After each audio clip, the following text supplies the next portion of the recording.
오늘 그 제목을 세계인권선언의 재발견이라고 정했습니다. 어, 역사가 늘 그렇듯이 반복되는 부분이 있는 것 같습니다. 세계인권선언이 만들어질 당시에도 분명히 이 인권선언이 필요했기 때문에 만들어졌는데요. 또 시대가 바뀌어서 지금 다시 한번 세계인권선언을 봐야 하는 그런 재발견의 시대가 온 부분이 있는 것 같습니다. 그래서 저는 오늘 말씀드릴 때 세계인권 선언의 이제 의의나 배경 부분들 좀 말씀드리면서 지금 우리 시점에서 세계인권 선언을 어떻게 다시 보아야 될 것인가, 왜 이것이 중요한가라는 부분을 좀 중점적으로 말씀을 드리려 하고요. 또 세계인권 선언이 만들어질 당시에는 당연한 것이었습니다. 당연한 요소들이 포함되어 있었는데 그 당연한 것이 지금 현대에 와서는 당연하지 않는 것처럼 여겨지는 상황 속에서 이것을 다시 한번 강조해야 되겠다라는 부분이 있었습니다. 그런 부분들을 오늘 강연 통해서 말씀을 드리겠습니다. 먼저 목차를 좀 말씀드리면은 여러분들 뭐 다 아시겠습니다. 세계인권선언은 워낙 유명한 거죠. 의의가 뭔지를 좀 말씀을 드리고요. 그 다음에 이제 채택하는 과정, 어떤 배경에서 어떤 절차와 그 과정을 겪었는지 좀 말씀드리겠습니다. 그 다음에 세계인권선언의 구조와 내용인데요.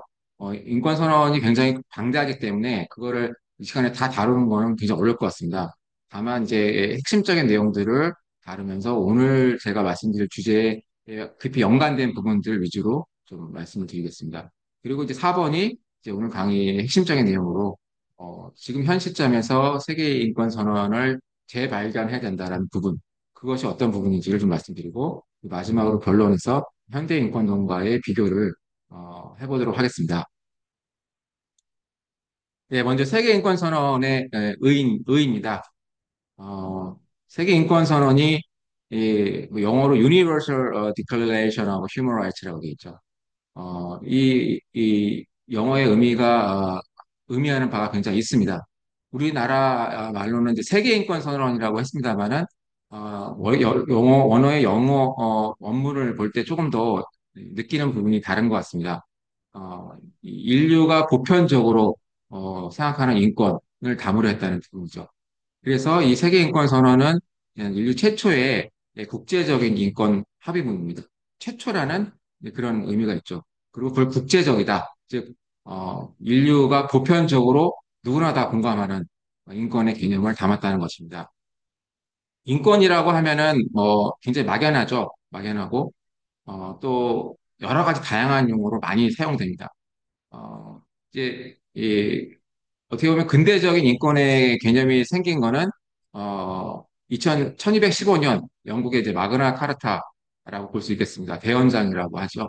그 전까지는 군주가 왕이 본인이 원하는 대로 나라를 통치하고 또 국민에 대해서도 인권을 존중하는 것이 없었습니다. 그러나 이제 1215년에 마그나 카르타를 기점으로 왕이라 할지라도 국민을 법률의 근거 없이 함부로 신체의 자유를 구속하거나 할 수 없다라는 것이 신결하게 됐죠. 1215년 당시에 이 만들어진 마그나 카르타를 흔히 이제 왕과 신흥 자본 계급 간의 합의문이다 이렇게 해석을 하고 있습니다. 아, 그 이후에 이제 이 인권 선언, 세계 인권 선언은 이제 단지 이런 왕과 신흥 자본 계급을 넘어서서 모든 인류가 보편적으로 생각하는 인권의 개념을 담았고 국제적으로 처음으로 합의를 했다라는 그런 의미에서 상당히 의미가 있습니다. 그래서 세계 인권 선언에 전문이 있습니다. 그 전문을 보시면은 이렇게 나옵니다. Common standards of achievement for all peoples and all nations. 그래서 모든 사람들의 과 국가가 다 함께 달성해야 할 하나의 공통적인 기준이다. 즉 열망과 목표를 담았다라고 이렇게 말할 수 있겠습니다. 물론 세계 인권 선언이라는 것이 예, 이 용어 자체에 선언이라는 의미가 있기 때문에 뒤에서도 설명드리겠습니다만 이거 자체가 어떤 법적인 구속력이 있는 것은 아닙니다.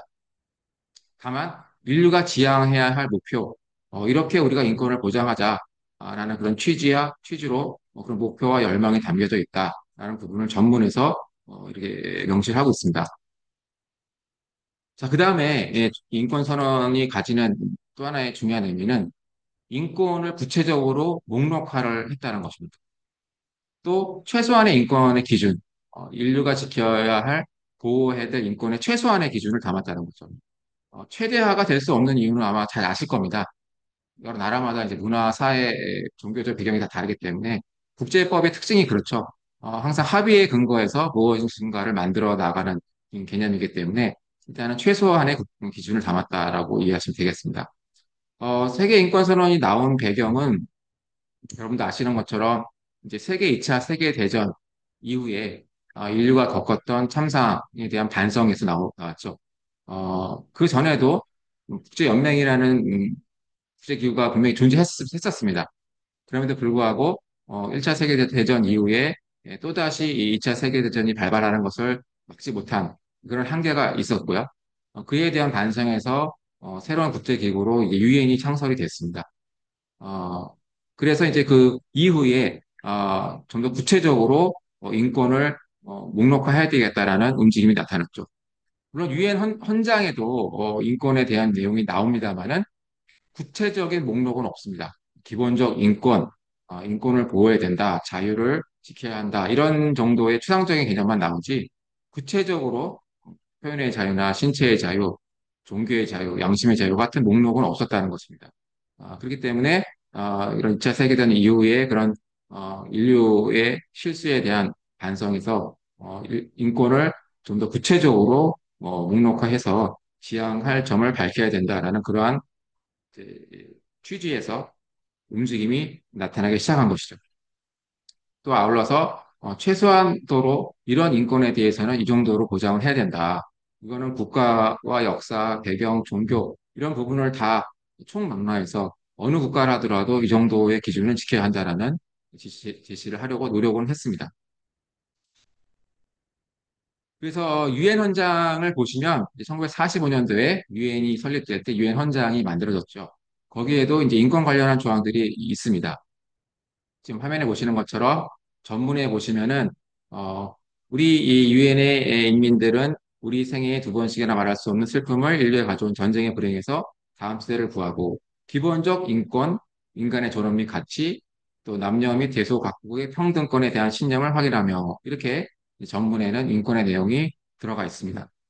또 1조 3항에 보시면은 어, 인종, 성별, 언어, 종교에 따른 차별 없이 모든 사람의 인권 및 기본적 자유에 대해 존중을 촉진한다.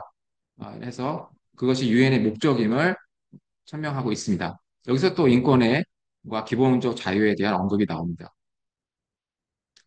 또 55조 3항을 보시면 거기도 모든 사람을 위한 인권 및 기본적 자유의 보편적 존중과 준수라고 해서 또 기본적 자유 인권을 존중해야 된다.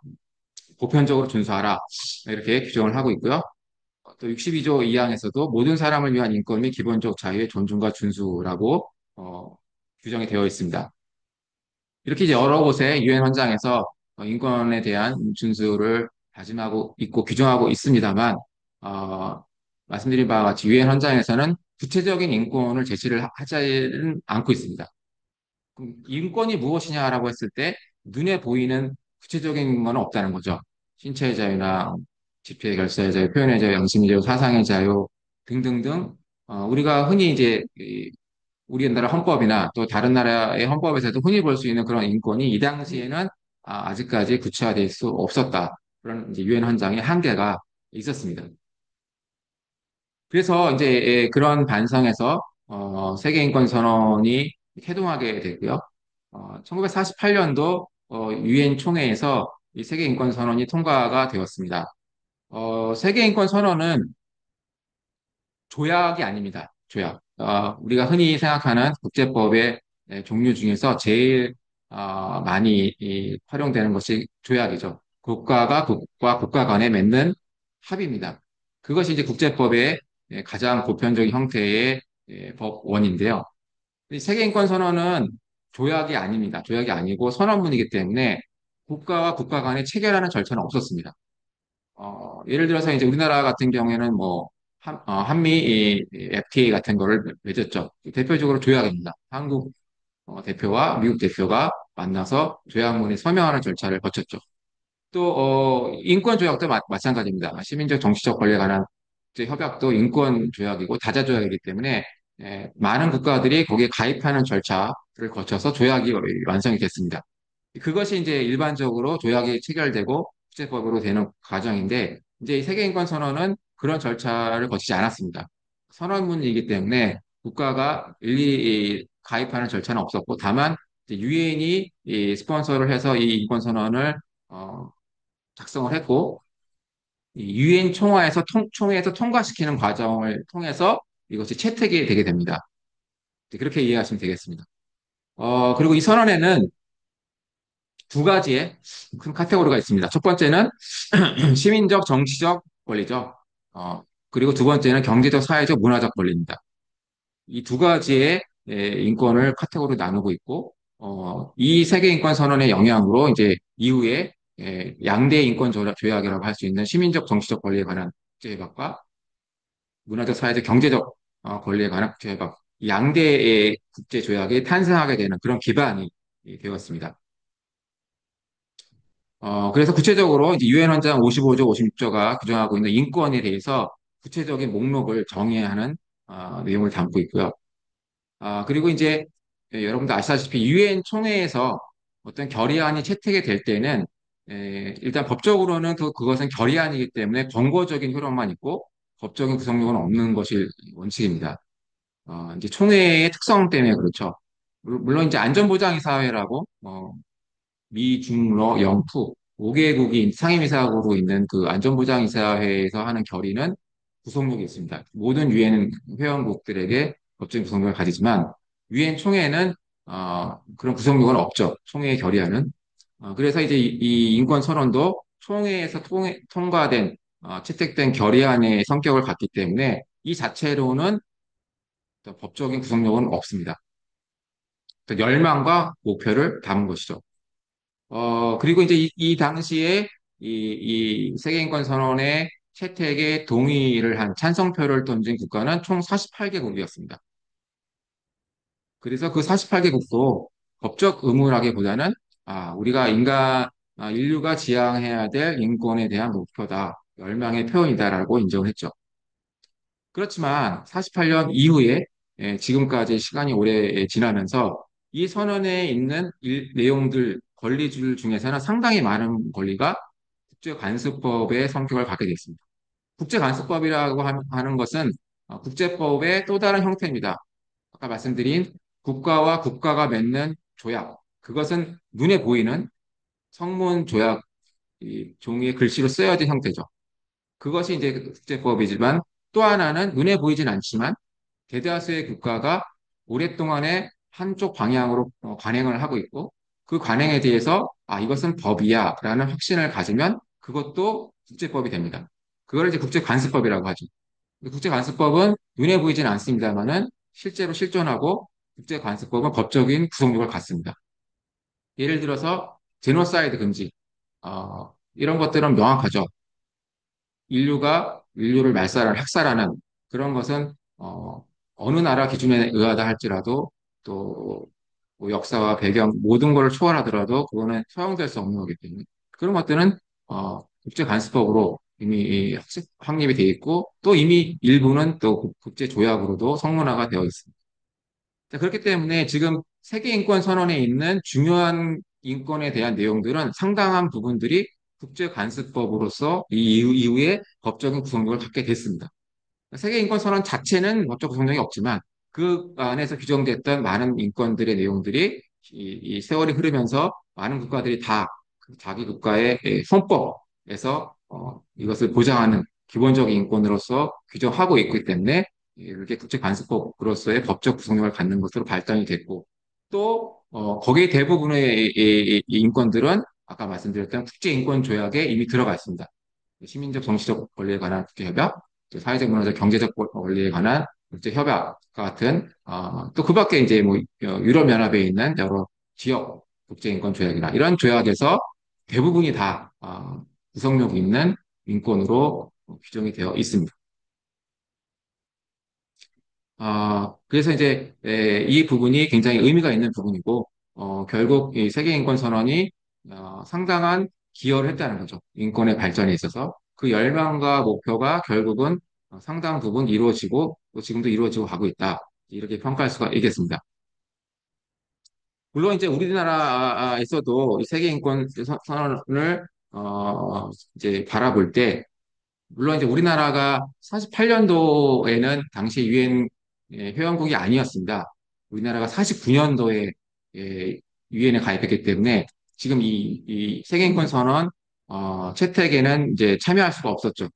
그럼에도 불구하고 세계인권 선언을 우리도 그 중요성을 인정하고 있고 여러 인권 관련 문서에서도 그런 취지를 인정하고 있습니다만은 물론 이제 이 법적인 의미에서 봤을 때는 우리 헌법재판소가 구속력이 없다. 그 선언 내용인 각 조항이 바로 보편적인 법적 구속력을 가지거나 국제법적 효력을 갖는 것으로 볼 것은 아니다라고 2008년도에 헌법재판소의 판결이 나온 적이 있습니다. 그러니까 선언 내용의 조항 자체가 구성력이 있는 건 아니죠. 이 조약이 아니기 때문에 그것을 이제 다시 확인한 그런 의미가 있습니다. 물론 이 세계인권선언의 이 의미는 잘 설명을 했죠. 이 보는 것처럼 기본적 인권과 자유의 존중을 지도 교육하고 촉진한다. 또 보편적인 효과 승인 준수를 위해서 이런 전제적 조치를 확보할 것을 노력을 하도록 했다. 공통의 기준이다. 이런 의미는 다 헌법재판소도 인정을 했습니다만은 다만 법적인 의미에서는 이 조항이 바로 구속력을 갖는 규범은 아니기 때문에 법률은 아니기 때문에 그런 것은 가질 수가 없다라는 부분은 명확히 했습니다. 자, 그다음에 이제 세계인권선언을 저희가 이해할 때 제일 두 개의 제일 좀 주안점을 두고 봐야 할 용어가 세계와 인권입니다. 이제 우리나라 국문으로 번역을 할 때 유니버설이라는 영어의 원문을 이제 세계라고 번역을 했습니다. 그렇지만 단지 이거는 세계라는 의미만을 넘어서서 유니버설이라는 용어 자체가 갖는 것처럼 국가와 지역을 초월하는 보편적으로 적용된다는 의미가 굉장히 강한 거죠. 그 말은 다시 말하면은 인권이라고 하면 기본적으로 보편성이 인권의 핵심이라는 겁니다. 어느 나라나 어느 지역이나 어느 사회나 역사와 종교적 배경을 초월해서라도 이거만큼은 인권으로 봐야 된다라는 보편성이죠. 그게 인권의 핵심적인 개념인데 세계인권선언도 그걸 담았던 것입니다. 다만 이제 현대적 인권이 에서는 이런 보편성을 약화시키는 추세가 계속적으로 일어나고 있습니다. 그것이 어떻게 보면 인권을 새롭게 정의하는 거 아니냐라는 주장도 있지만 또 달리 보면은 인권의 가장 핵심적인 요소인 보편성을 약화시키는 거다. 그럼 결국 과연 인권이라는 것이 무엇이냐? 상대적인 거 아니냐? 라는 이러한 비판도 일어나고 있다는 것입니다. 또 하나 이제 인권이라는 개념인데요. Human Rights라는 거는 우리가 흔히 생각하는 헌법이 보장하는 기본권과는 구별됩니다. 즉 우리나라에서의 헌법이 보장하는 헌법에 나열되어 있는 기본적 인권, 기본권이라고 하면은 원칙적으로는 국적을 가진 사람이죠. 대한민국 국민에게 적용되는 게 일차적입니다. 물론 일부의 기본권은 외국인에게도 적용되는 것들이 또 분명히 있습니다. 있습니다만 원칙은 그렇다는 거죠. 또 이제 미국 같은 경우는 이제 시민이라는 용어를 씁니다. 미국 헌법은 국민이라는 용어 대신에 시민이라는 용어를 쓰기 때문에 거기도 마찬가지로 이제 시민권이라는 용어를 쓰는데 거기도 이제 미국 헌법상에 걸리는 기본적으로 미국 시민들에게 원칙적으로 적용되는 거죠. 근데 그게 이제 인권과 대비되는 부분입니다. 인권이라는 거는 그냥 국적을 근거로 한 헌법적 권리나 기본권이나 시민권과는 그래서 구별되는 권리고 그 헌법이 보장하는 그런 것과 중첩되는 부분도 있지만은 또 헌법이 보장하지 않는 부분들도 인권이라고 말할 수 있는 부분들이 있습니다. 그러니까 인권이라는 거는 그런 부분이 한계가 되겠죠. 또 생존권이나 교육권, 근로의 권리 같은 그런 개별 권리도 인권 차원에서는 굉장히 많이 이제 논의될 수 있고, 또 주장할 수 있겠습니다만은 헌법적인 테두리 안에서는 일정 한계가 있는 것이죠. 그 나라의 정치적 상황, 또 어떤 그런 경제적인 수준, 이런 것에 굉장히 연관이 되는 거죠. 구체적인 상황을 고려할 수밖에 없다는 겁니다. 사회권이 대표적이죠. 복지나 이런 사회권이란 것도 한 나라의 경제적인 상황 안에서 그 테두리 안에서 보장의 범위가 결정되는 부분이 굉장히 많기 때문에 그걸 무시할 수 없죠. 인권의 관점에서 봤을 때는 사회권으로 이것도 해주세요, 저것도 해주세요. 상당히 많이 요구할 수 있다는 거죠. 우리나라에서 지금 뭐 기본소득 많이 얘기하고 있지 않습니까? 그렇지만 사실 그것이 무제한으로 허용될 수는 없고 우리나라의 경제적인 상황과 재정적인 요건 안에 테두리 안에서 가능한 거기 때문에 그런 인권 차원에서 얘기하는 것과 헌법에서 구체적으로 보장되는 사회권은 엄연하게 구별이 되는 것이고 그렇기 때문에 이게 어떻게 보면 인권의 한계이기도 합니다. 헌법으로 보장될 수 있는 국내법에서 구체적으로 보장될 수 있는 권리와 그냥 인권 차원에서 이상적으로 목표로서 추구하는 것과는 차이가 있을 수밖에 없다는 것이죠. 자, 그다음에 세계인권선언이 이제 어떻게 채택이 됐는가를 좀 살펴보는 것도 굉장히 의미가 있습니다.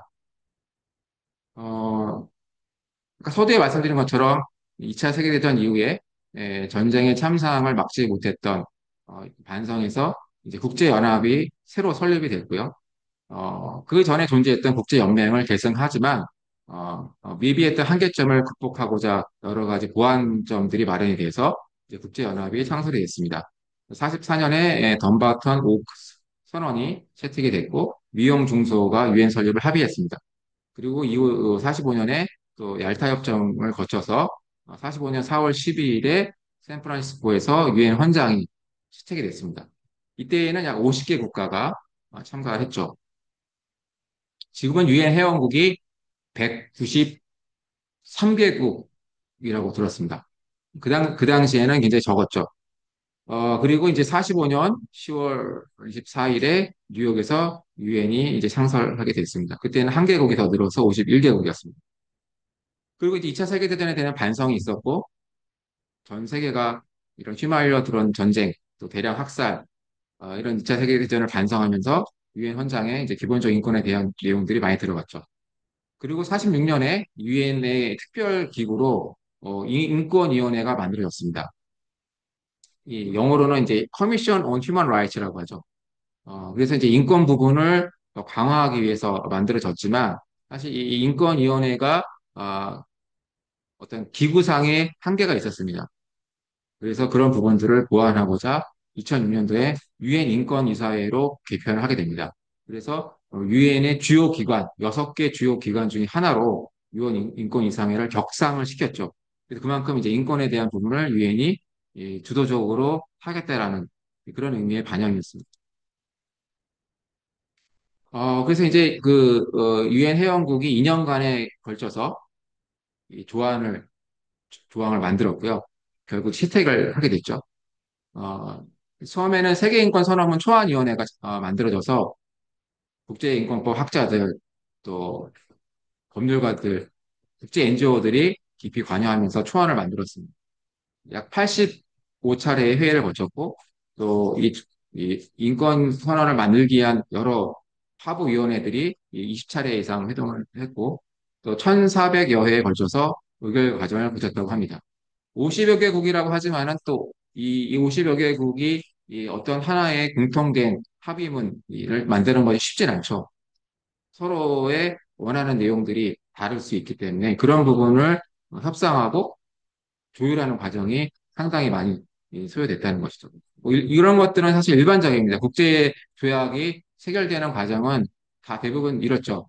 양자 조약인 경우에는 상대적으로 좀 수월할 수도 있을지 모르겠습니다만 다자 조약인 경우에는 수십 개국, 100개국이 참여하는 그런 다자 조약을 한다면은 하나의 조약문을 완성하고 합의한다는 것은 굉장히 시간이 많이 걸리는 어려운 일입니다. 그래서 정치, 문화, 사회, 종교적 배경이 다른 국가와 또 이해관계가 다른 사람들이 모여서 많은 협의를 거쳤다라는 거죠. 또 NGO 같은 경우도 각각의 NGO가 추구하는 목표가 다르기 때문에 또 거기서도 합의가 필요한 것이죠. 그래서 이런 어려운 과정을 거쳐서 드디어 이제 채택이 됐고 48년 12월 10일 날 파리에서 열렸던 유엔 총회에서 채택이 됩니다. 그때 이제 58개국이 투표를 했는데 재밌는 거는 찬성은 48개국이었고 반대는 없었지만 기권이 8개국, 불참이 2개국이었습니다. 이 부분이 상당히 중요한 부분입니다. 많은 노력을 거쳐서 합의를 했음에도 불구하고 여기에는 모든 국가가 찬성한 게 아니었다는 거예요.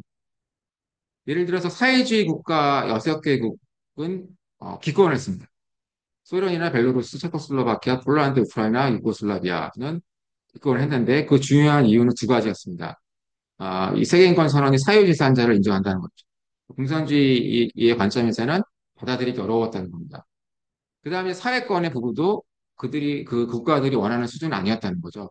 어, 이제 자유민주주의 국가에서 자본주의 이 체제를 채택한 나라들은 사회권이라는 것을 어떤 재정적인 여건 한도 내에서의 점진적으로 가는 권리를 보지만 이제 이 공산주의 국가들은 보편적, 평등한 모든 사람이 평등한 권리 이런 부분을 추구하기 때문에 거기에는 큰 차이가 있을 수밖에 없었다는 거죠. 그래서 결국 이 나라들은 기권을 했습니다. 또 한 가지 흥미로운 사실은 사우디아라비아가 기권을 했는데요. 사우디아라비아가 기권을 한 이유는 두 가지입니다. 하나는 종교고 하나는 혼인입니다. 즉 세계인권선에는 뒤에서 좀 자세히 설명드리겠습니다만 종교의 자유가 들어갔습니다. 근데 이슬람 국가인 사우디아라비아 입장에서는 종교의 자유를 허용하기 어렵다는 거죠. 즉 이슬람이 국교로 되어 있기 때문에 개종이나 선교를 허용하기 어려운 부분이 있었다는 거예요. 또 혼인제도 세계인권선언은 명확하게 일남 일녀의 일부 일처제를 근거로 하고 있습니다. 그러나 이슬람의 이 종교법, 샤리아법에 따라서 일부 다처제를 허용하고 있는 사우디아라비아 입장에서는 이것을 받아들이기 어려운 거죠. 그래서 결국 기권을 했고요. 그다음에 남아프리카 공화국은 당시에도 이제 인종차별 문제가 해결되지 않은 상태였기 때문에 이런 부분의 국내적인 상황으로 기권을 하게 됐습니다. 자, 그래서 이제 46년 6월에 지금 도표에 보시는 것처럼 18명의 인권위원이 선출이 돼서 초안 작업이 시작됐고 또 초안위원회가 구성돼서 논평과 검토를 거쳐서 유엔의 이제 주요 기관 중 하나인 경제이사회에 최종안을 제출했습니다. 그래서 이제 최종 문에 대한 검토가 이루어져서 파리에서 이제 채택이 됐고요. 말씀드린 대로 찬성 48, 반대 0, 긴권 8, 불참 2의 이제 투표를 거쳐서 48년 12월 10일 날 채택이 되게 됐습니다. 자, 그럼 누가 이 세계인권 선언을 주도적으로 했는가? 이 세계인권 선언을 주역이라고 일컬어지는 사람들이 있습니다. 5명인데요. 이 초안위원회에 참여했던 세계인권 선언 탄생의 5인방이라고 불리는 사람입니다. 제일 큰 정치적인 영향을 미쳤던 사람은 지금 사진에 보시는 것 같이 이 루즈벨트 대통령의 미망이었던 엘리노 루즈벨트 여사였습니다.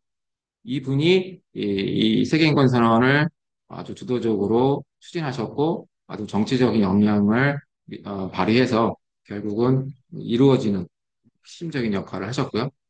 그 밖에도 이제 PC 창이라는 중국인인데 교육학을 전공했고 미국 유학을 했던 사람입니다. 이분도 그 중에 한 명이고 또 찰스 말리크라는 레바논 사람인데 그리스 정교를 자신의 종교를 믿는 사람이었고 또 철학을 전공한 사람이었습니다. 그다음에 이제 르네 카상이라는 프랑스의 법률가가 법적인 내용과 조문을 만드는 역할을 했습니다. 아, 초안을 작성한 것으로 알려져 있고요. 그다음에 존 햄플이라는 캐나다 이제 국제 변호사고요. 유엔 사무국 사회부 인권국 국장을 했던 인물이 있습니다. 이 5명이 핵심적인 역할을 했고 그 밖에도 이제 국제 NGO나 학계에서 참여한 인사들도 있었습니다. 그래서 이 5명의 이력을 봤을 때 이렇게 설명이 됩니다. 세계인권선언은 서방 출신 또는 서방에서 유학한 유학파들이 주류를 이루어서 작성을 했다. 즉 서구의 인권 개념이 상당히 많이 반영됐다는 거죠. 서구라고 하면은 그 당시는 이제 주로 유대, 기독교, 문화, 문명에서 인권으로 생각되는 그런 개념들이 상당히 많이 반영됐다는 거고, 사실 그게 인권의 출발점이었죠.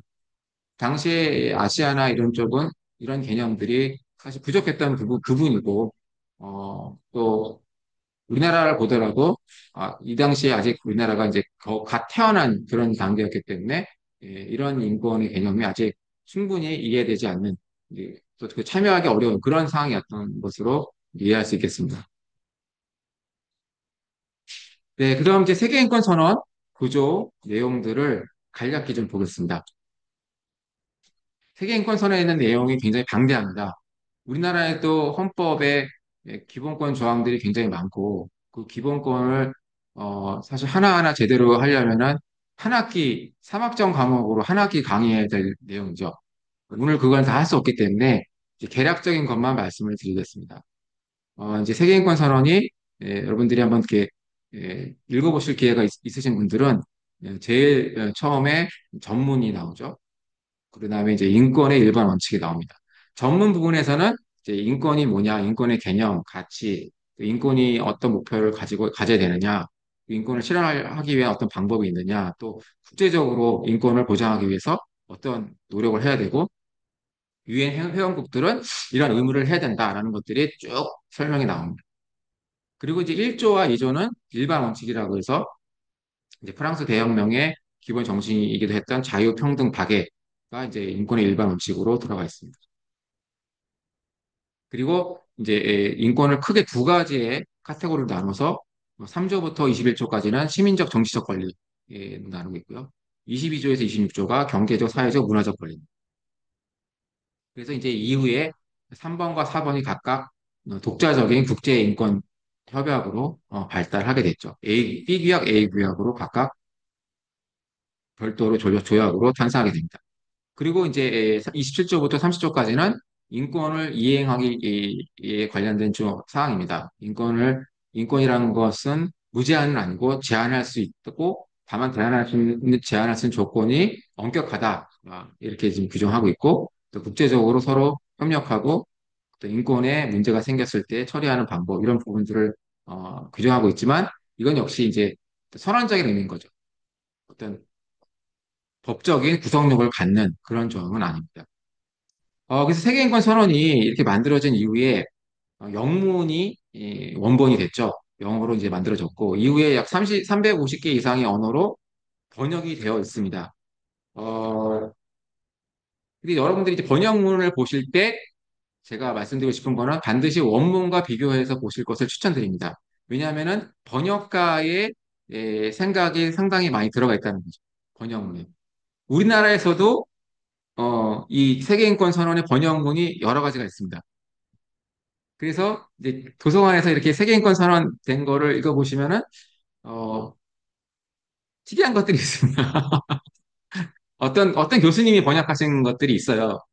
근데 그걸 보다 보면은 굉장히 뭐랄까요? 파격적입니다. 그러니까 번역가의 개인적인 생각이나 인권에 대한 신념이 반영돼서 원래 원문의 의미를 상당 부분 이탈하거나 아주 확대시킨 그러한 번역문들이 우리나라에 있습니다. 그걸 책으로 출판되어 있습니다.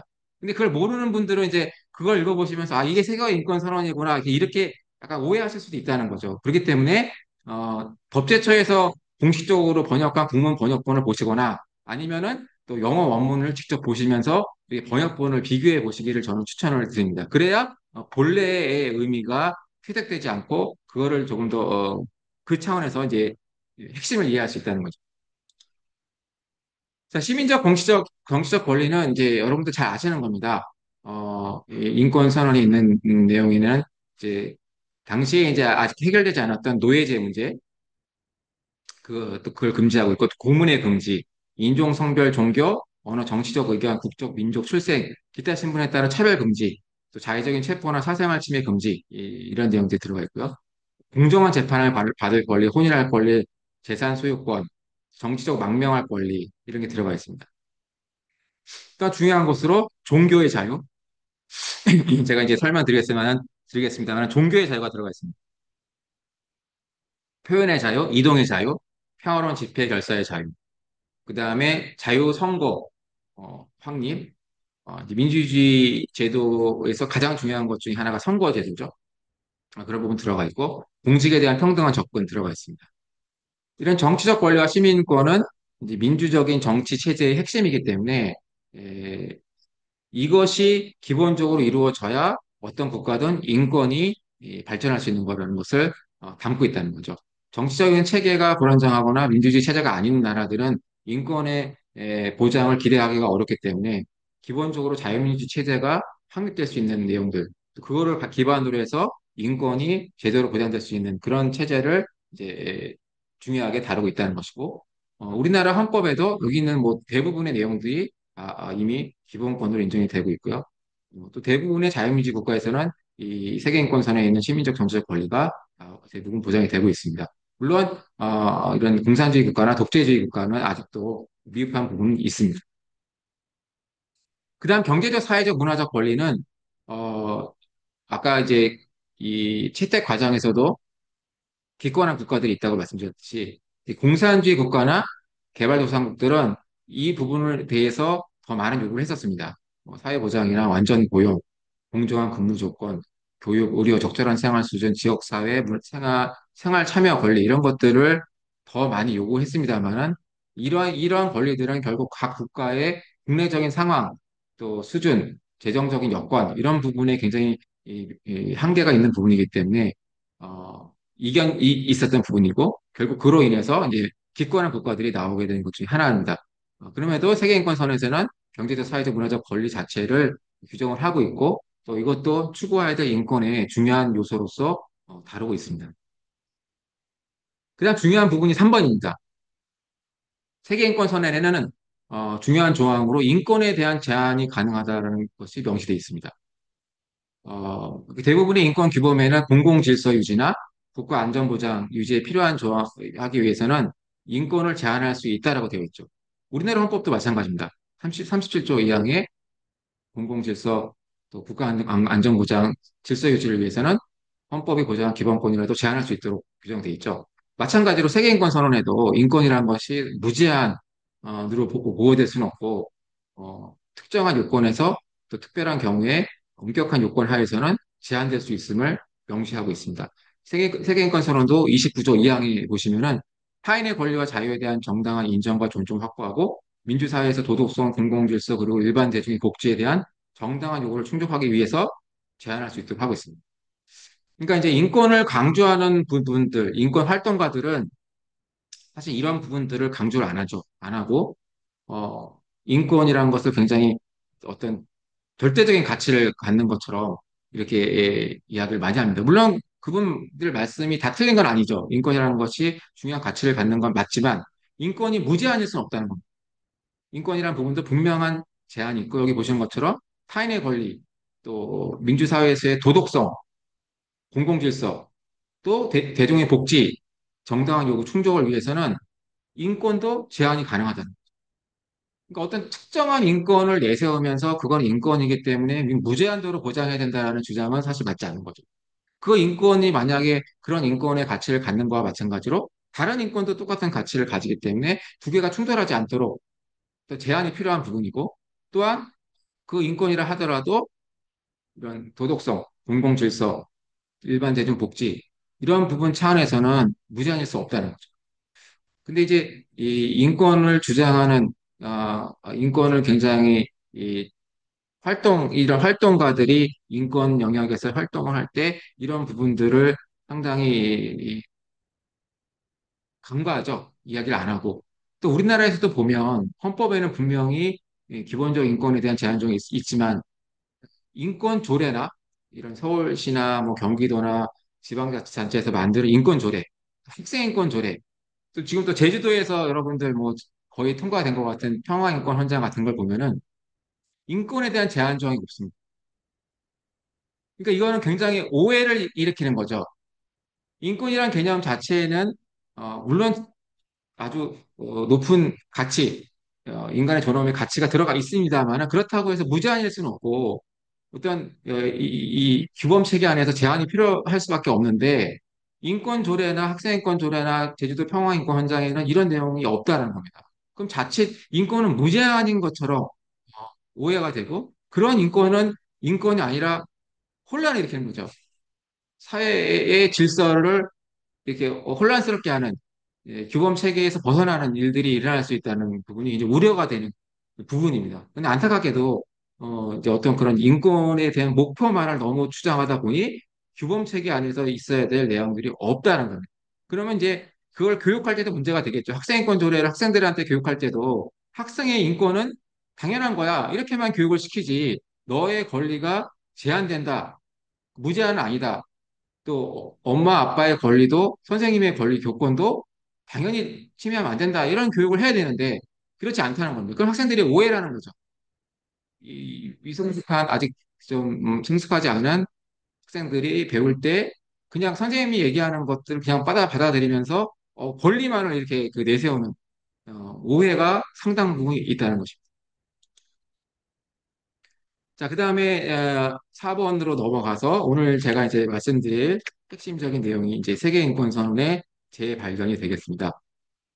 지금 화면에 보시는 이 사진은 과거 소련이 어, 그 마르크스 레닌주의의 국가 무신론의 정책에 따라서 그 당시에 소련에 있었던 성당, 구세주 그리스도 대성당을 파괴하는 사진입니다. 공산주의 국가에서는 실제로 무신론을 추구하기 때문에 종교의 자유를 허락하지 않았고 이렇게 교회가 파괴되는 일이 있었다는 거죠. 최근에도 이런 일이 있었습니다. 지금 화면에 보시는 것처럼 중국에서 2018년도에 기독교 교회가 정부 당국에 의해서 철거된 사건이 있었습니다. 기사를 보시는 것처럼 마치 그 중동의 탈레반이 석부를 파괴한 것과 같은 것을 연상시킨다. 이렇게 헤드라인이 되어 있는데요. 또 15년도에는 중국에서 교회 십자가를 철거하는 일들이 있었습니다. 이걸 볼 때, 아, 요즘도 이런 국가가 있는가라는 생각을 할 수도 있겠습니다만은, 요즘도 분명히 이런 국가가 있습니다. 세계인권 선언이 만들어질 당시에 정말 종교의 자유를 침해하지 말자라는 취지로 세계인권 선언이 시작이 됐고, 많은 세월이 흘렀습니다만은, 여전히 아직도 지금 이 시대에도 이런 일들이 일어나고 있다는 거죠. 자, 그래서 종교의 자유가 사실 세계인권 선언에 미친 영향이 굉장히 큽니다. 처음 보여드렸던 그 사진과 같이 소련은 1917년부터 70년대까지 종교 탄압을 아주 뭐 강하게 했던 나라였죠. 이제 공산주의 이념에 따라서 종교를 인민의 아편으로 간주했고, 마르크스주의가 종교를 공산주의 사회 건설의 장애물로 여겼습니다. 그래서 교회, 사원, 회당을 강제로 폐쇄했고, 또 종교 지도자를 체포하거나 처형, 또 종교 교육 예배 의식을 금지하는 이런 극단적인 일들이 일어났었고요. 또 심지어는 어느 일부 지역에 있는 전체 마을의 신앙 공동체가 다른 지역으로 강제 이주를 당한 일도 있었습니다.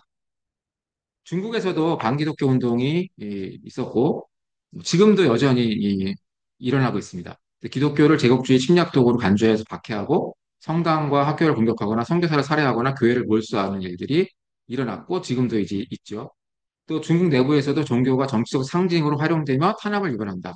종교를 어떻게 정치적 상징으로 보느냐? 서구의 잘못된 것들을 수입한다. 이제 이렇게 약간 매도하기도 하고, 또 서구의 어떤 prak지다. 이런 어떤 정치적으로 악용하는 부분도 있었다는 것입니다. 우리나라도 이런 경험이 있습니다. 일제강점기 때 조선 및 식민지의 종교를 탄압했죠. 신사참배를 강요해서 일본 신토 신앙을 강제로 따르게 했고, 부릉시에는 교회를 폐쇄하거나 체포 고문했습니다. 또 일본 내에서도 천황 숭배를 거부한 종교 집단을 탄압하는 일들이 있었습니다. 또 오스만 제국의 아르메니아의 탄압 사건도 유명한 사건입니다.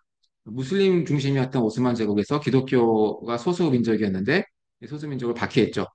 1915년부터 약 100만 명 이상이 학살당했습니다. 이것을 이제 아르메니아 대학살이라고 부릅니다.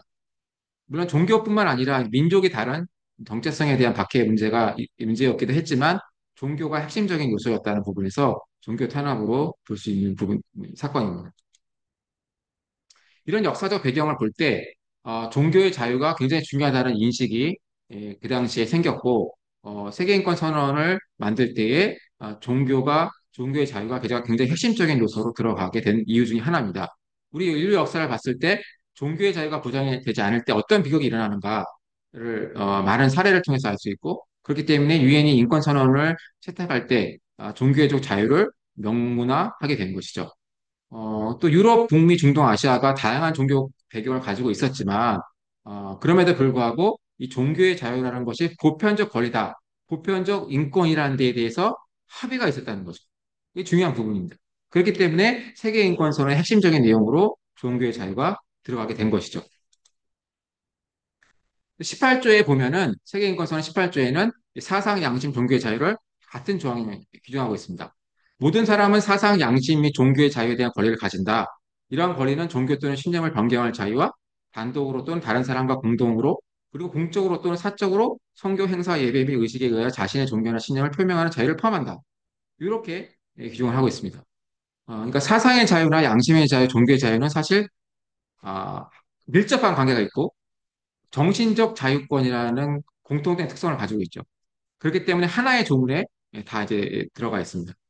그래서 자신이 종교를 선택할 수 있는 자유도 있어야 되겠지만은 자신이 가지고 있는 종교와 신앙의 근거에서 그거를 표시할 자유, 또 공적에서도 표시할 수가 있습니다. 뭐 교회는 교회 안에서만 뭐 성경적 진리를 선포해야 된다. 그것이 아니라 교회 안에서뿐만 아니라 공적인 영역에서도 그거를 표명할 수 있는 자유를 보장하라고 돼 있죠.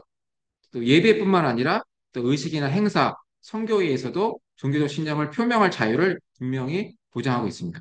그리고 이러한 자유는 이후에 탄생한 시민적 정치적 규약, 인권 조약에서도 18조 1항에 그대로 담겨 있습니다.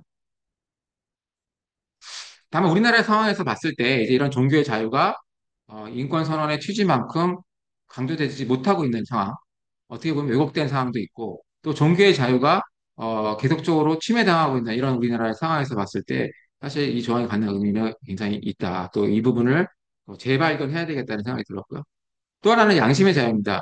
양심의 자유라고 해서 우리나라에서는 몇 해 전에 이제 병역 거부자, 종교적 병역 거부자에 대해서 양심적 병역 거부를 인정했습니다만은 사실 그 이후에는 별다른 진전이 없고 낙태가 비범죄 물론 비범죄 아닙니다. 헌법재판소에서 헌법불합치 결정이 내려지고 이후에 입법 공백 상태가 지속되고 있지만 어, 그 양심적으로 낙태를 거부할 권리는 보장되지 않고 있죠. 21대 국회에서 제가 알기로 두 가지의 법안이 아, 발의됐습니다만은 국회 통과하지 못했습니다. 그리고 이번 국회에서 또 여전히 논의가 없고요. 이미 미국이나 또 서유럽 국가들은 이미 양심적 낙태 거부권을 법률로 만들어서 보장하고 있죠. 그러나 우리나라는 아직까지 논의가 안 되고 있는 상태입니다. 뿐만 아니라 또 안락사의 문제나 또는 응급힘양 처방 같은 이러한 보건의료 영역에서의 보건의료인의 양심의 자유를 보장하는 그런 법제가 필요한데 우리나라 굉장히 미미한 상태죠. 또 종교의 자유 관련해서도 우리나라에서는 몇 해 전에 통과된 사립학교법 개정 사립학교법이 지금 현재 헌법재판소에 위헌 소송이 제기되어 있는 상태지만 아직 판결이 나오지 않았습니다. 핵심적인 내용 중에 하나가 독립학교에서의 채용권과 인사권을 배제하는 거죠. 이거 사실 있을 수가 없는 건데 독립학교가 종교교육의 목적을 달성하기 위해서는 핵심적인 게 교원이고 그걸 채용할 권리가 있어야 되고 자유가 있어야 되고 또 인사권을 가지고 그런 부분을 유지를 해야 되는데 그걸 완전히 박탈한 그러한 법이 통과가 됐죠. 또 코로나 시기에 우리나라에서 대면 예배 금지됐습니다만은 대법원에서 작년에 종교 자유 침해가 아니라는 좀 받아들이기 어려운 판결이 나왔죠. 미국과는 전혀 다른 미국에서는 종교의 차이로 인정이 됐습니다만은 우리나라는 그렇지 않은 상태고요. 또 기독교 대학의 채플 이수 요건도 국가인권위원회가 그것이 종교의 자유 침해라는 결정을 내린 여러 차례 내렸습니다. 이렇게 이제 우리나라에서 종교의 자유가 이렇게 어떻게 보면 잘 발달하지 않고 보장이 되지 않는 이유, 또 종교의 자유가 갈수록 약화되는 이유가 무엇일까? 여러 가지 이유가 있겠습니다만 그 중에 하나로 오늘 제가 말씀드리고 싶은 것은 바로 정교 분리의 문제입니다. 우리나라 헌법에 있는 정교 분리 조항이 사실 이러한 종교의 자유의 보장을 가로막고 있는 장애물이 되고 있다는 부분인데요. 우리나라 헌법 20조 1항에 모든 국민은 종교의 자유를 가진다라고 해서 종교의 자유를 보장하고 있습니다. 근데 같은 조 2항에서 국교는 인정되지 아니하며 종교와 정치는 분리된다라는 또 하나의 조항이 있습니다. 많은 분들이 1항은 알고 계시지만 2항은 잘 모르시는 분들이 계시더라고요. 근데 1항이 유지되기 위한 전제 조건이 바로 2항입니다. 국교가 있으면은 종교의 자유가 보장될 수가 없는 거죠. 이슬람 국가와 마찬가지. 근데 또 하나 종교와 정치의 분리 이 부분은 사실은 원래 의도했던 조항은 아니었습니다. 원래는 국가와 종교의 분리가 맞는 의미였죠. 대부분의 나라가 그렇게 되어 있습니다. 그런데 우리나라에는 이제 이게 종교와 정치의 분리로 규정이 됨에 따라서 이것이 문제가 왜곡되는 부분들이 발생하게 되어 있습니다. 우리나라가 헌법이 만들어졌을 때 1945년도에 우리나라가 해방이 돼서 3년간의 미군의 군정 통치를 받으면서 48년에 제헌의회가 구성이 돼서 헌법이 처음으로 제정이 됐습니다. 45년부터 48년 동안 3년의 기간 동안에 헌법을 준비하는 과정을 거쳤고, 그 당시에 미 군정청에서는 앞으로 태어날 대한민국의 헌법은 이러한 것이 되면 좋겠다라는 의미로 대한민국 헌법에 대한 초안을 몇 가지를 작성을 해서 발표했습니다. 그 중에 하나가 더 컨스티튜셔널 코리아하고 또 하나가 조선인민의 권리에 관한 포고였습니다. 그래서 우리나라 제헌헌법의 초안을 작성했던 유진호 박사죠. 당시 미 군정청의 사법부 법정기초위원회 위원이자 고려대학교 법학과 교수였던 분이 이 두 가지의 미 군정청의 초안, 헌법 초안을 참조했습니다. 특히 종교의 자유와 관련해서는 이 두 가지의 문서를 거의 수용을 해서 제헌헌법 초안을 작성하게 됐습니다. 근데 당시 미 군정청에 있던 장교들이 이 한국의 헌법 초안을 만들 때 자기네들이 임의로 만든 것이 아니라 자신들의 모국이었던 미국의 연방헌법의 종교의 자유 조항을 갖고 와서 이 초안을 만들었다는 거죠. 그러니까 미 군정청이 만들었던 한국 헌법 초안은 사실은 미국 연방헌법에서 갖고 온 그 모태의 뿌리가 되는 것이었습니다. 그래서 그거를 유진호 박사가 참조를 해서 우리나라 최초로 종교의 자유 조항이 들어가고 또 정교 분리 조항이 법제화가 되는 이런 일이 있었습니다. 근데 이제 여기서 한 가지가 이 정교 분리 조항이 문제가 된 거였죠. 군전청이 만들었던 초안 원문에는 정치와 종교가 분리된다는 조항은 없었습니다. 그런 내용이 없었습니다. 뭐가 있었냐면은 국가와 교회가 분리된다. 이 조항만 있었다는 거죠. 그거는 원래 맞는 얘기입니다. 그래서 separation of church and state라는 것이 있었는데 이 헌법 초안이 영문으로 되어 있던 원문을 국문으로 번역을 하면서 separation of church and state를 종교와 정치의 분리로 오역을 했다는 겁니다.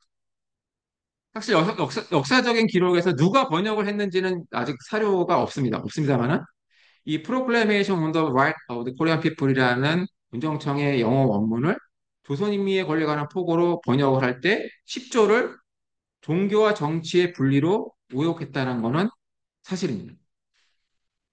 그리고 논문에 따르면은 이것이 뭐 일제 식민지에서는 국가라는 용어를 정치와 동일시했다라는 설명도 있습니다만은 저는 사실 동의하기 어렵고요. 이제 왜 그런지 이유는 명확하지 않지만 국가 대신에 정치가 들어갔죠. 물론 교회는 이제 미국은 교회가 대부분이니까 교회라는 용어를 썼지만 우리나라는 이제 다종교 국가다 보니까 교회를 종교로 번역한 건 이해가 됩니다만은 국가를 왜 정치로 번역했느냐라는 이건 오역이다. 그 이유는 알기 어렵죠. 어쨌든 이런 과정을 거쳐서 이게 지금 제헌헌법에 들어갔고 현행 헌법에까지 그대로 이어지고 있는데 한 가지 흥미로운 사실은 한국법제연구원에서 우리나라 헌법에 대한 영문 번역본을 발행했는데 그 영문 번역본에는 Religion and State shall be separate로 번역을 하고 있습니다.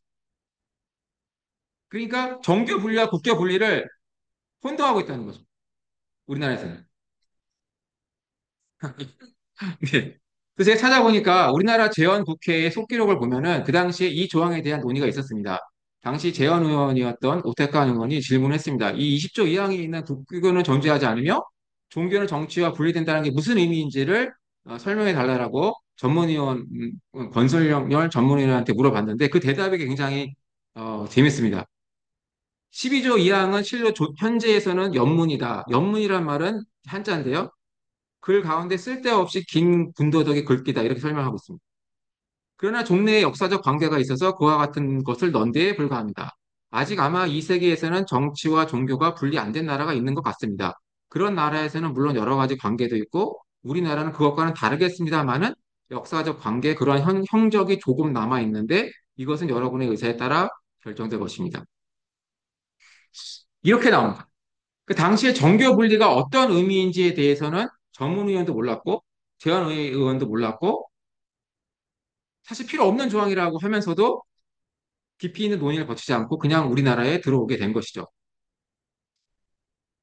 근데 미국 연방수정헌법에는 정치와 종교가 분리된다는 규정은 없습니다. 없고 심지어 교회와 국가가 분리된다는 조항도 없습니다. 다만 수정헌법 1조에는 연방의회는 국교를 정하거나 자유로운 신앙행위를 금지하는 법률을 제정할 수 없다라고만 되어 있습니다. 여기서 이제 앞에 나오는 국교를 정하지 못한다는 것이 국교 부인 조항이고 뒤에 나오는 조항 문구가 종교 자유 조항이죠. 1947년도에 연방대법원은 이 앞에 나오는 문구, 국교를 정하면 안 된다. 국교 부인 조항의 의미가 교회와 국가의 분리다라고 해석을 했습니다. 그래서 이 국교 부인 조항의 의미가 교회와 국가의 분리다라고 인식하게 됐고, 47년도에 우리나라 헌법 초안을 만들었던 미 군정청의 장교들도 이 연방대법원 판결을 생각하면서 우리나라 헌법 초안에 교회와 국가의 분리라고 썼던 겁니다. 영어로. Separation of Church and State라고 썼죠. 근데 그거를 누군가가 국문으로 번역할 때 종교와 정치의 분리라고 쓴 겁니다. 그러나 교회와 국가의 분리와 교회와 정치의 분리는 전혀 다른 것입니다. 미국에서는 사실 교회와 정치의 분리가 문제가 안 되고 있습니다. 문제가 될 수가 없죠. 왜냐? 정치를 우리의 삶과 분리할 수는 없습니다. 예를 들어서 토마스 제퍼슨과 같은 미 건국의 아버지들이 결코 정교와 정치의 분리를 의도한 적이 없었습니다. 두 번째, 여러분 잘 아시는 링컨 대통령이 노예제를 반대했을 때 그 대통령의 종교적인 신념에 따라서 반대했죠. 하나님이 만드신 인간을 피부 색깔에 따라서 차별할 수 없다. 노예제로 할 수 없다. 모든 인간은 다 하나님의 형상으로 만들어진 존귀한 존재다 해서 그의 정치적인 신념이 결국은 종교적인 신념에서 비롯되는 것이죠. 또 마틴 루터 킹 목사가 이 흑인의 차별, 인종차별 문제에 대해서 반대하는 민권운동을 했는데 그분이 한 말들도 보면 공적 영역에서 신앙에 근거한 주장을 하는 것에 대한 금지를 정당화하는 어떠한 근거도 존재하지 않는다라고 했습니다. 이것을 종합해 보면 미국에서는 교회와 정치의 분리는 있을 수 없다는 거죠. 전혀 그것에 대해서 헌법적인 논란도 없고 문제된 적도 없고 문제될 수도 없습니다. 다만 교회와 국가의 분리만 있을 뿐이죠. 자, 그래서 종교와 국가의 분리는 이제 국교 분리라고 줄여서 말할 수가 있겠고, 종교와 정치의 분리는 정교 분리라고 말할 수 있는데, 이 두 가지는 전혀 다르다는 거예요. 근데 우리나라는 이거를 이제 혼동하는 문제가 계속되고 있죠, 오랫동안. 예를 들어서 미국에서는 최근에, 미국 국세청이 이렇게 선언을 했습니다. 이제 존슨 수정법이라고 해서 교회나 대학교나 비영리 단체가 어떤 이런 기부금을 받을 때 세금을 안 내죠. 면세 혜택을 받습니다. 그 면세 혜택을 받은 자금이 정치 자금으로 가지 않도록 그걸 규제하는 법이 존슨 수정법입니다. 근데 이 존슨 수정법의 해석에 대해서 이제 그동안에도 약간의 논란이 있었습니다만은 이제 국세청이 최근에 이렇게 선언했죠. 종교기관이 예배 중에 평소의 방식으로 종교적 신념에 따라서 정치적 입장을 밝히는 경우는 선거 개입이 아니다. 이렇게 선언을 했습니다. 왜? 가정 내에서 아빠는 누구 찍을 거야? 엄마는 누굴 찍을 거야? 이렇게 얘기하는 거와 똑같다는 거죠. 그래서 그게 결국 존슨 수정법 위반은 아니다. 그러니까 그거 이 존슨 수정법 위반으로 뭐 면세지위를 박탈하거나 그런 일은 없다라고 이렇게 아예 선언을 했습니다. 그렇기 때문에 미국에서는 사실 이런 문제가 논란이 안 된다는 거죠. 목사님들이 설교 시간에 어떤 후보자의 정책은 성경적으로 그르다, 옳다 말해도 된다는 겁니다. 그런데 우리나라만 그렇지 사실 대다수의 국가들은 우리나라와 다르게 국가와 종교의 분리를 헌법에 담고 있습니다. 대부분의 국가들입니다. 이탈리아도 보십시오. 국가와 카톨릭 교회는 독립적이면 주권을 갖는다고 되어 있죠. 어디 정치와 종교가 분리된다는 말은 없습니다. 포르투갈, 교회와 종교 집단은 국가로부터 분리된다. 국가로부터 분리되는 거죠. 정치로부터 분리된다는 말은 없습니다. 러시아도 마찬가지입니다. 러시아 연방은 국가 종교를 받지 않는다. 종교 자체는 국가로부터 분리된다. 그런 말이죠. 국가와 종교가 하나가 되면은 이거는 이제 재정일치죠. 이슬람 같은 국가가 되는 겁니다. 정치적인 최고 정치 지도자가 종교의 최고 지도자를 겸직하는 거죠. 그게 이제 재정일치 국가입니다. 그걸 하면 안 되는 거죠. 그걸 안 하려면 국가와 종교를 분리하는 게 맞습니다. 그 대부분의 국가들이 그러고 있다는 거죠. 필리핀도 그렇고, 멕시코도 그렇습니다. 우즈베키스탄도 그렇고, 슬로베니아도 그렇고. 폴란드 같은 경우는 국가와 종교의 분리를 규정하면서 동시에 국가와 종교의 협력을 규정하고 있습니다. 이상한 일이 아닙니다. 여러분, 종교가 국가와 협력하는 건 당연한 겁니다. 국가가 할 수 없는 영역들을 종교가 하고 있죠. 이 우리나라도 하고 있습니다. 여러분들 잘 생각해 보시면은 우리나라 종교단체가 어떤 국가적인 큰 어려움이 있을 때, 재난이 있을 때 여러 가지 활동들을 하죠. 국가 협력합니다. 또 도덕적인 그런 원리들을 윤리적 질서를 지키기 위해서도 협력을 하고 실제로 우리나라도 그런 걸 하고 있습니다만은 헌법에서는 정치와 종교를 분리하고 있는 모순이 있다는 것이죠. 그러니까 브라질도 그렇고 헝가리도 그렇고 다 종교와 국가의 협력을 명시하고 있습니다. 스페인도 그렇고요. 미국도 보신 것처럼 미국에는 역시 정치와 종교의 분리는 없죠. 호주도 없고 프랑스도 없고 일본도 없습니다. 독일도 우리나라 이제 독일법을 많이 따르고 있습니다만은 독일도 국교만 부인할 뿐 정치와 종교의 분리 정은 없습니다. 오히려 독일 헌법 7조 3항에서는 모든 공립학교에서는 종교 수업을 하도록 되어 있습니다. 놀랍지 않으세요? 이거 우리나라 같으면 난리 날 겁니다. 독일은 우리나라 비교했을 때 엄청나게 정교 분리가 안 된다는 거예요. 근데 사실 정교 분리를 할 수가 없다는 거죠.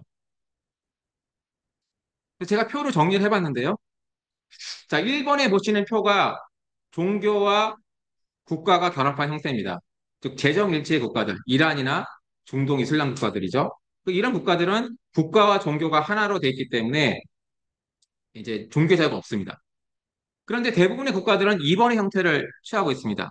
즉, 국가와 종교는 분리시키지만 종교가 정치에 참여하는 것을 허락합니다. 당연한 거죠. 정치와 종교의 협력을 인정하고 종교가 정치에 참여하는 것을 가능합니다. 근데 우리나라는 지금 3번의 형태가 되어 있다는 겁니다. 국가와 종교도 분리하지만 그거에 더해서 정치와 종교도 분리하고 있죠. 그러나 이건 현실에서는 불가능합니다.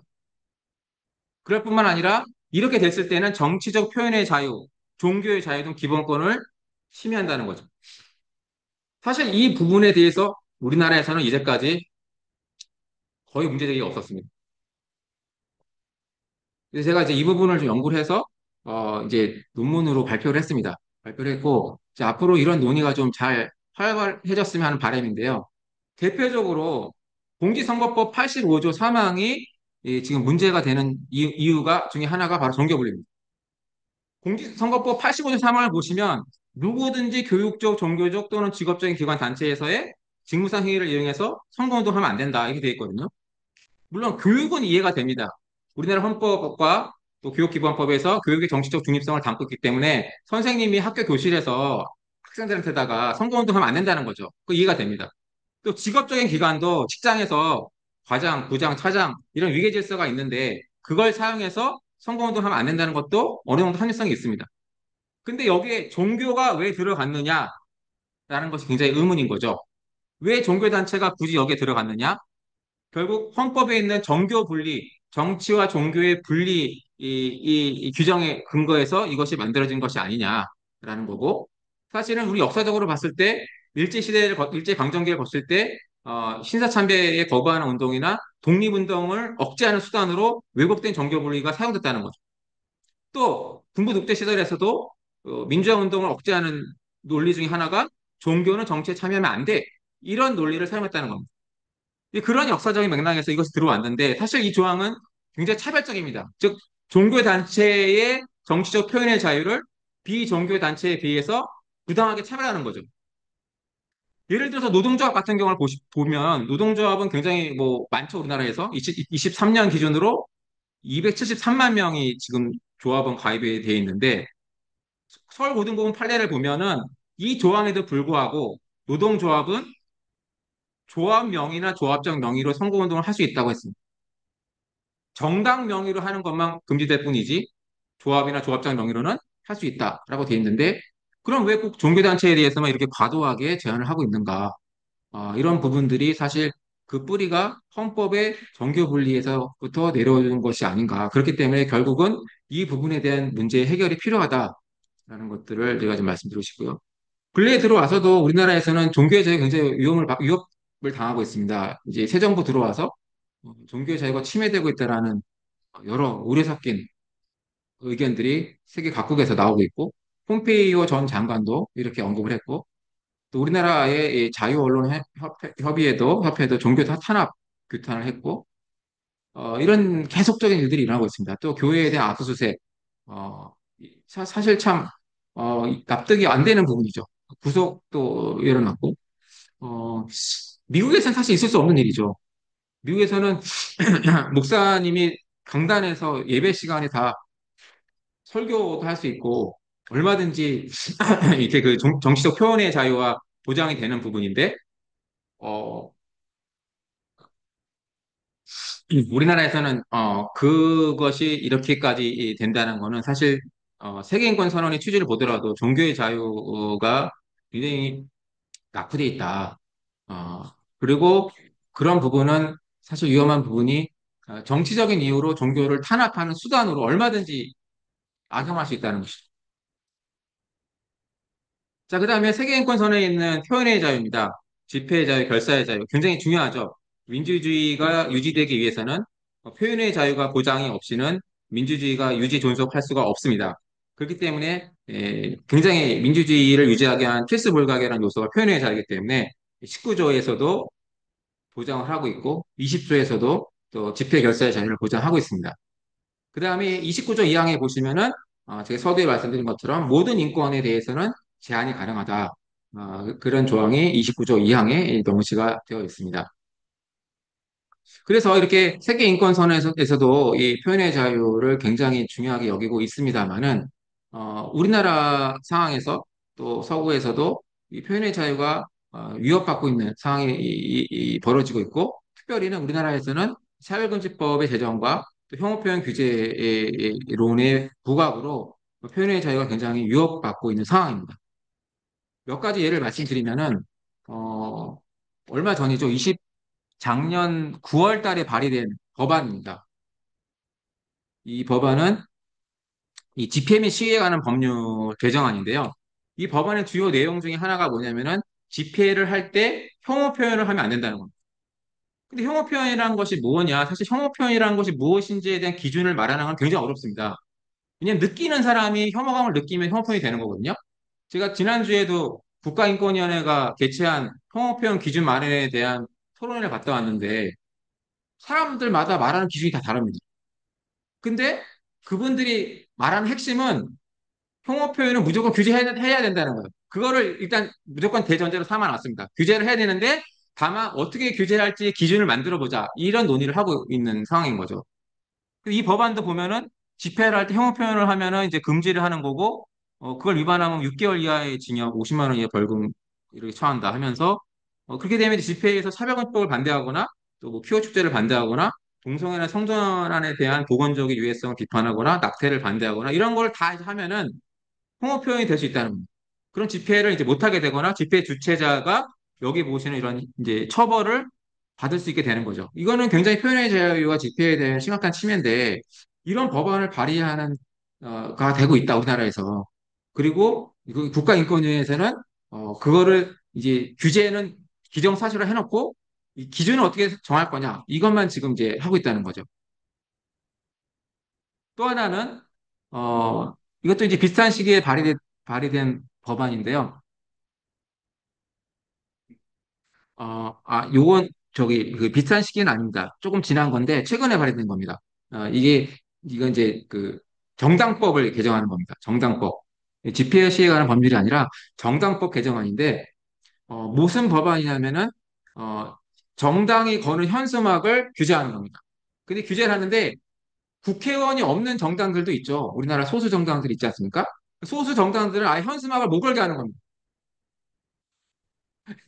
저는 도저히 이해가 안 가는데, 우리나라가 일당 독재도 아니고 다당제를 택하고 있는 나라에서, 어, 소수 국회의원이 없는 정당은 아예 정당 현수막을 걸지 말라고 하면은 그 정당은 어떻게 정당 활동을 할 것이며 자신의 정책을 어떻게 국민들한테 홍보할 것인지 굉장히 난감한데, 이런 법안을 발의했고, 또 더 나아가서는 현수막 내용에 혐오감을 느끼는 표현을 금지했습니다.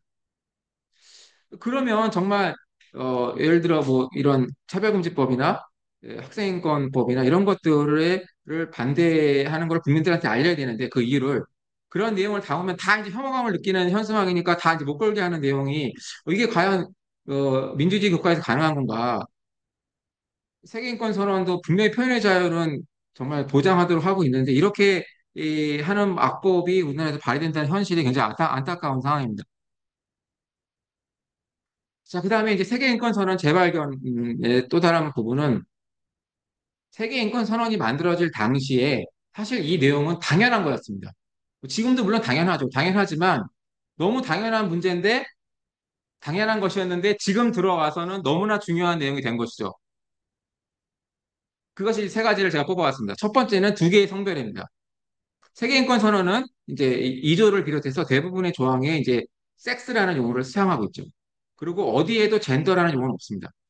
그러니까 이 당시만 하더라도 성별이 두 개인가에 대해서는 아무런 문제가 없었다는 겁니다. 당연한 거였죠. 근데 요즘 들어서 이제 이게 문제가 되고 있는 상황이기 때문에 세계인권 선언에 있는 이 성별에 대한 조항 굉장히 중요하다. 우리나라도 이 지금 헌법에 있는 성별에 의한 차별금지 조항의 그 성별은 생리적인 성별을 의미한다라고 헌법재판소가 판결을 내렸죠. 그게 굉장히 중요합니다.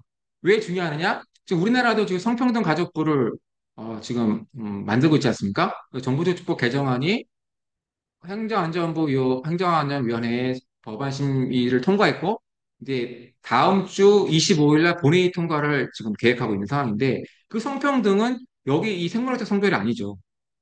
그 우리나라 헌법재판소가 말한 헌법에 있는 성별은 분명히 생물학적 성별이라고 얘기했는데 그에 반하는 성평등을 국가기구의 공식 명칭으로 사용한다는 건 위헌인데 그런 일이 벌어지고 있습니다. 실제로 스리랑카에서는 성평등 법안이 발의가 됐는데 스리랑카 대법원에서 위헌 판결을 받았습니다. 왜냐하면 헌법의 성별은 남자, 여자 두 개인데 성평등의 젠더는 수십 가지다. 헌법과 위반되기 때문에 위헌이다. 이렇게 판결을 내렸거든요. 이게 당연한 판결인데 지금 우리나라에서는 지금 이런 상황이 놓여져 있고 또 하나는 혼인입니다. 혼인. 말씀드린 대로 이 세계인권선언은 일남일녀의 혼인 제도를 채택하고 있습니다. 그게 인류 보편의 인권이라고 선언하고 있죠. 그래서 이제 사우디아라비아가 기권한 거 아닙니까? 일부 다처제를 자기네들이 허용해야 되니까. 이게 너무나 당연한 조항인데 이게 너무 굉장히 중요한 조항이 됐습니다. 그래서 보편적 인권으로 인정되는 가족 혼인 제도는 일남일녀의 일처제다. 그게 아닌 다른 것들은 보편성이 없다라는 거죠. 그 다음 생명권입니다. 3조에 보시면은 모든 사람 누구나 다 생명권을 가진다라고 규정해 놨습니다. 이것도 굉장히 중요한 조항입니다. 예외가 없죠. 누구나 다 생명권을 가지죠.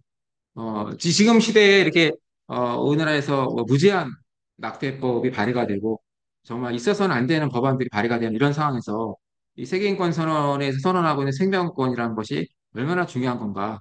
너무나 당연한 것임에도 불구하고 그 당연한 것이 되지 않고 있는 지금 시대에서 이것을 다시금 재발견하고 다시금 우리가 인식하고 강조해야 되겠다라는 생각을 갖게 됐습니다.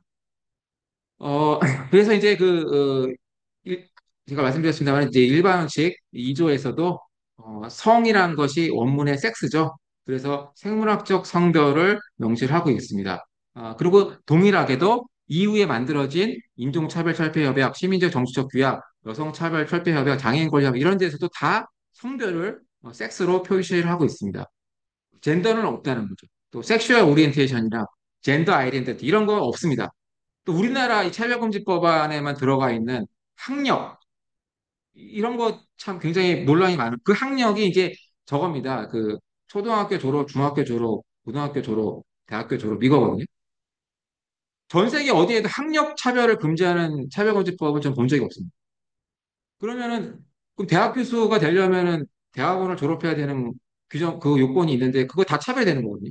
이런 거는 보편적인 상식을 넘는 건데 이 우리나라 차별금지법에 들어가 있고 전과도 그렇죠. 전과로 차별을 하지 않는다? 그럼 성범죄자들도 취업 제한이나 이거 다 못하는 거죠.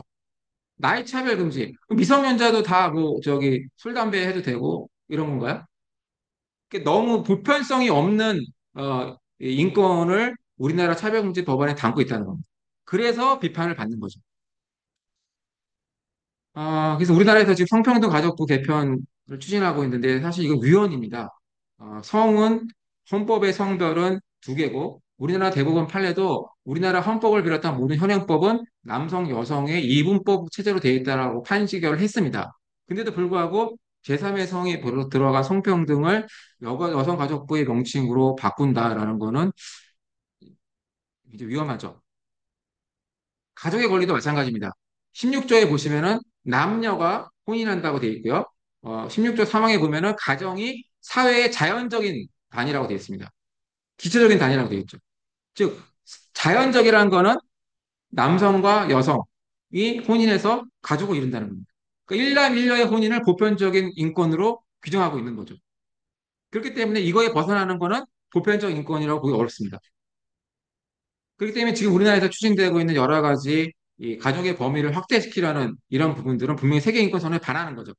그런데도 불구하고 아까 말씀드린 것처럼 일부 번역본에서는 이 내용들을 왜곡시키고 본인들이 원하는 것들을 정당화시키기 위해서 이용하고 있는 것이 현실입니다. 그렇기 때문에 우리가 원문에 있는 내용을 잘 이해를 하고 반박을 해야 되겠다라는 부분이 중요하겠습니다.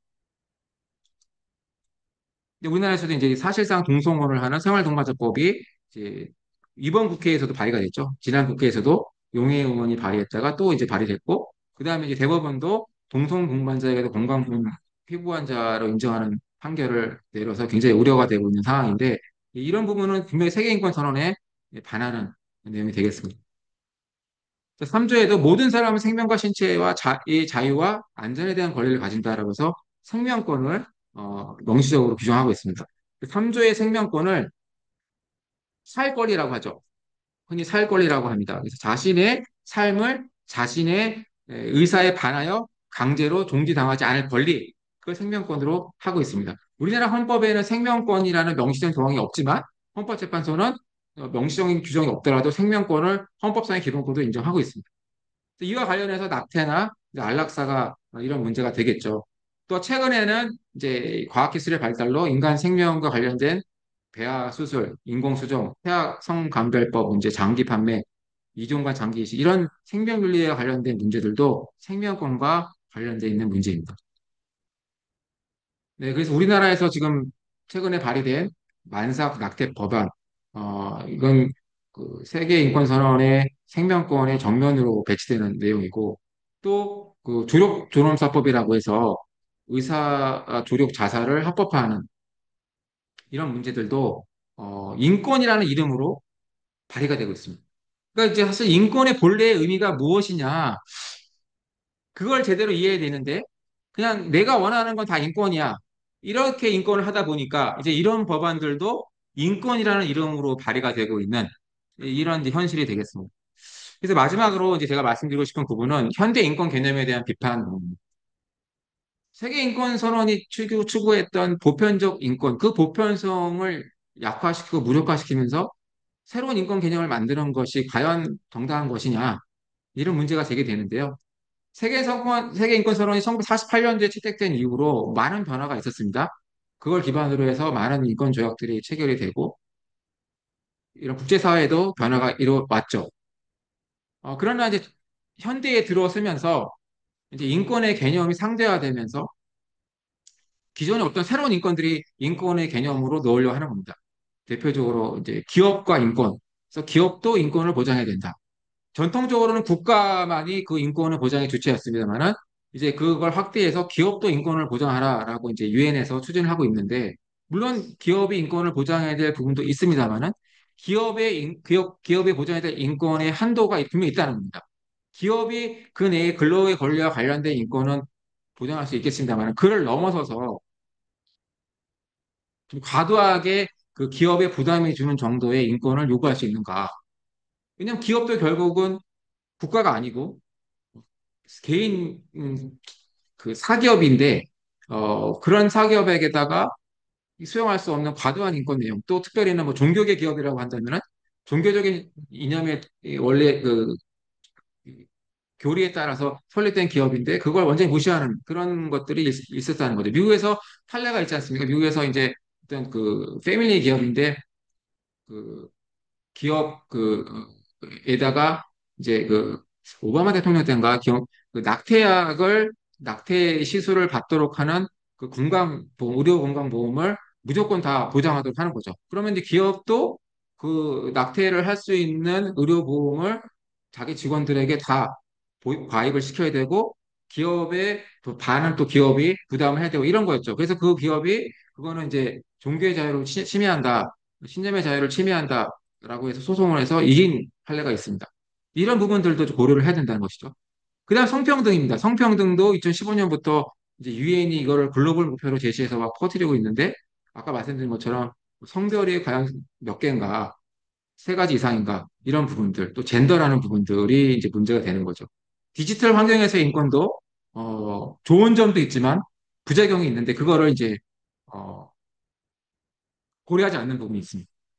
그래서 국제사회가 이제 이 평화를 유지하기 위해서 또 인권의 발전을 이루기 위해서 세계인권선언을 채택을 해서 지금까지 이제 발달해 왔는데, 긍정적인 측면도 분명히 있습니다. 국제적인 인권 보장 체계가 확립이 되고, 인권 수준이 올라간 그러한 발전이 있지만, 어, 그에 반해서 부작용도 분명히 있다는 거고요. 또 유엔이 이제 이 과거에는 발전과 안보, 인권 중에서 인권을 상대적으로 비중이 약했지만 2007년부터 유엔 인권이사회로 격상을 시키면서 인권에 대한 역할과 책임이 굉장히 강화가 되고 있습니다. 그래서 예전에는 안보와 발전을 인권보다 우선시했지만 지금은 이제 동일한 상황, 비중으로 오히려 인권을 더 강조하는 추세인데 문제는 이제 유엔의 이러한 인권 강조가 보편성을 반하는 그런 인권조차도 추진하는 그런 것이 일어나면서 각국의 갖고 있는 윤리나 도덕이나 문화적 사회적 배경을 충돌하는 부분이 있다는 겁니다. 그래서 인권이라는 건 분명히 보편성이 있고 또 윤리성을 포함하고 있는 것인데 이거를 약화시키거나 무력화시키는 부분들이 현대 인권에서의 문제가 되고 있고 또 인권에 의한 인권 침해가 문제가 되고 있습니다. 어떤 특정한 하나의 인권만을 중요시 여김으로써 다른 인권을 무시하거나 약화시키는 거죠. 뭐 성소수자에 대한 인권을 중요시 여기면서 종교의 자유나 표현의 자유는 그냥 약화시키거나 제한해도 된다. 이런 논리로 가고 있다는 겁니다. 또 유엔 인권이사회가 인권기구임에도 불구하고 정치적인 평양성이 문제가 되고 있습니다. 그래서 미국은 탈퇴하게 됐죠. 그리고 국제법이란 거는 국제인권법을 포함해서 기본적으로 합의에 의해서 이루어지는 체계지 않습니까? 세계인권선언도 마찬가지로 많은 합의 과정을 거쳐서 합의가 될 수 있는 수준에서의 인권을 만든 것인데 그 인권을 그냥 해석으로 마음대로 바꾸는 거죠. 성별을 젠더로 바꿔서 해석을 한다. 그럼 과연 거기에 원 오리지널 워딩에 동의했던 국가들이 성별을 젠더로 바꾸는 이런 확대 해석에도 동의를 해야만 되는 거냐? 그런 문제가 생기는 거죠. 그러면 결국 합의에 의해서 이루어지는 국제법 체계는 이제 없다는 겁니다. 어떤 특정 그룹이 주도해 나가는 그런 체계로 바뀌게 된다는 거죠. 그래서 이제 종합을 해봤을 때 현대 인권은 이제 많은 비판을 받고 있습니다. 우리나라만 보더라도 학생인권 법안이나 학생인권 조례나 또 아동기본 법안 이런 부분들이 그 인권이 가지고 있어야 될 보편성 또는 균형성을 무시하고 있다는 거죠. 학생 인권만 중요시 여기고 근데 부모의 권리나 교권은 상대적으로 그냥 약화시키는 그러다 보면 인권이란 것이 이제 상대화되고 또 특정 인권만이 다른 인권에 비해 우월하게 되는 거죠. 근데 그건 세계인권선언의 취지가 아닙니다. 또 세계인권선언은 분명히 인권에 대한 제한을 두기 때문에 무제한일 수 없고 다른 타인의 권리를 침해할 수 없는 거죠. 근데 이런 부분들이 우리나라에서 어, 안 되고 있다는 겁니다. 학생인권 법안 보시면 학생인권 조례도 그렇고 인권 제한 조항이 없습니다. 책임 조항도 없죠. 또 차별금지 법안도 동성혼 합법화도 마찬가지입니다. 다른 인권에 대해서와 충돌이 일어나죠. 특히 표현의 자유나 종교의 자유, 또 여성 아동 인권과 충돌이 되는데 이런 부분들을 고려하지 않고 이런 부분들은 조정이 없이 그냥 특정 인권만을 이제 강조하는 그런 추세다라는 거죠. 근데 그렇게 하다 보니 또 결과적으로 가족이 해체되는 어, 어, 이 세계인권선언이 선언한 일남 일녀의 일부 일처제 혼인제도에 기반해서 성립되는 가족제도를 해체하는 이런 문제가 이제 일어나고 있습니다. 또 낙태의 비범죄와도 그렇죠. 태아의 생명권을 보장하지 않고 헌법재판소는 분명히 태아도 생명의 주체다. 그렇기 때문에 이 태아의 생명권을 해치지 않고 그런 한도 내에서 국회가 기준을 마련하라라고 했는데 불구하고 만삭의 태아도 낙태할 수 있도록 하는 이러한 법안이 발의되는 현실이 굉장히 우려가 되고요. 또 보건의료인의 양심의 자유, 양심적 낙태 거부권 등도 당연히 이루어져야 될 입법인데 이런 법안들은 거의 논의가 안 된다는 거죠. 그냥 낙태를 아예 비범죄화시키는 무제한 낙태를 하는 이런 법안들만 막 인기가 누리고 막 수십 명의 국회의원들이 달라붙어서 발의를 하고 똑같은 비중으로 보호되어야 될 보건의료인의 양심의 자유에 대해서는 전혀 논의도 없고 법안 자체도 발의가 안 되는 이런 치우쳐진 상황이다. 또 적극적 안락사 도입도 마찬가지입니다. 생명권을 침해하고 생명 경시 풍조를 일으키는 분명한 문제가 있는데도 불구하고 세계인권선언이 선언한 생명권에 모든 누구나 가지는 생명권에 위배되는 침해하는 건데도 불구하고 또 이것도 인권이다라고 하면서 이제 이것을 도입을 시도하고 있고 법안이 또 발의가 됐죠. 네, 그다음 보조성 기술을 이용한 비혼 출산, 또 정자은행의 문제, 인공자궁, 인간 복제 문제 이런 것들이 이제 급속하게 지금 논의가 되고 있는 상황이고 활발하게 논의가 되고 있습니다. 그러나 이로 인해서 발생하는 아동권의 침해나 생명윤리의 문제에 대해서는 상대적으로 비중이 약하고 묻히고 있는 이제 그런 상황이다 보니까 이게 과연 이렇게 가는 것이 맞는가? 세계인권선언의 보편성이 이렇게까지 무시가 되면서 한쪽 방향으로 치우친 인권만을 강조하는 이런 추세. 이게 지금 우리나라에서도 심각하게 일어나고 있는 문제고, 또 서구에서도 이미 많은 문제가 되고 있는 상황입니다. 또 끝으로 이제 디지털 인권이라고 해서 요즘 아동 청소년의 스마트폰 미디어 중독이 심각한 상황이지 않습니까? 근데 계속 디지털 인권이라는 용어를 만들어서 이제 누구나도 제한 없이 디지털 인권을 가져야 된다. 누구나도 제한 없이 정보 접근하고 소외되면 안 된다. 이런 걸 강조를 하고 있거든요. 물론 그 취지는 이해합니다만은 아동 청소년의 특성상으로 절제력이 약하고 이런 어떤 보호가 필요한 이런 상황에 있는 계층에게도 무조건적으로 디지털 인권을 강조하면서 스마트폰이나 미디어를 다 공급하려고 하고 교과서도 다 이제 이렇게 디지털 교과서로 바꾸고 이런 추세가 저는 좀 개인적으로 우려가 되고 있습니다. 그래서 좀 인권이라는 부분을 논의를 할 때 현대 인권에서는 무조건 이게 인권이야 이걸 받아들여 이렇게 하는 것보다는 원래 인권의 취지가 보편적 인권인 것만큼 다른 인권과도 고려를 하고 또 인권의 제한도 충분히 고려를 해서 좀 올바른 방향으로 나가야 되지 않냐 이런 좀 생각을 해보게 됐습니다. 마지막으로 이제 사진을 좀 보면서 마무리를 하겠습니다.